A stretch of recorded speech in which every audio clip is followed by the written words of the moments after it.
మరి నలుగురు బిడ్డలు మెమరీ వార్డ్స్ తెలియజేయటం ద్వారా గిఫ్ట్ పొందుకోవటానికి ప్రభు సహాయం చేస్తూ వచ్చారు.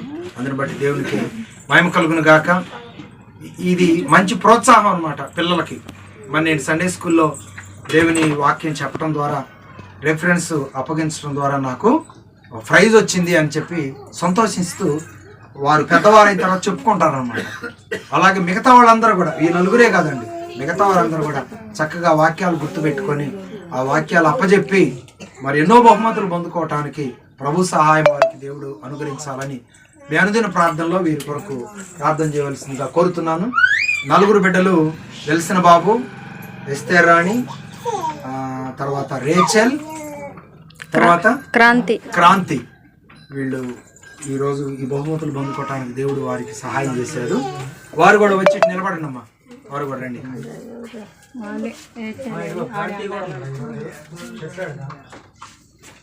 మరి చెప్పినవి వేస్ట్ అయినాయి కదా, నువ్వు కూడా ఉండవా? నువ్వు లేమనుకుంటున్నావు. ఇంకా రేచల్ ఏది? అబ్బో, వెరీ గుడ్. సపోర్ట్లు కొట్టండి మీరు. ఫస్ట్ క్రాంతి మరి ఒక 100 రూపీస్. వెల్సిన బాబు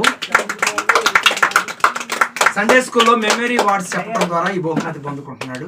ఎలాంటి బహుమతులు ఎందులో పొందుకోవాలి, ఓకేనా? God bless you. సరిగ్గా తీసుకురా.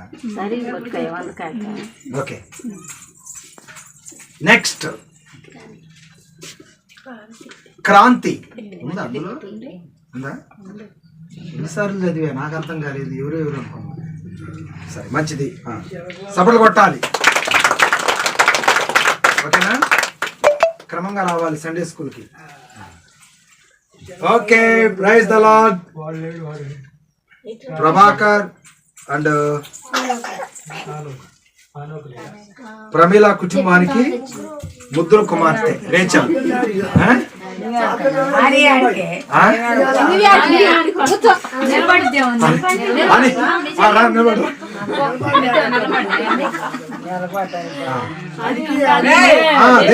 రేచల్ చెప్పింది. పట్టుకో, సపోర్ట్లు కొట్టాలి గట్టిగా. ఇట్టా తిప్పు. Very good. Praise the lord. God bless you. Okay,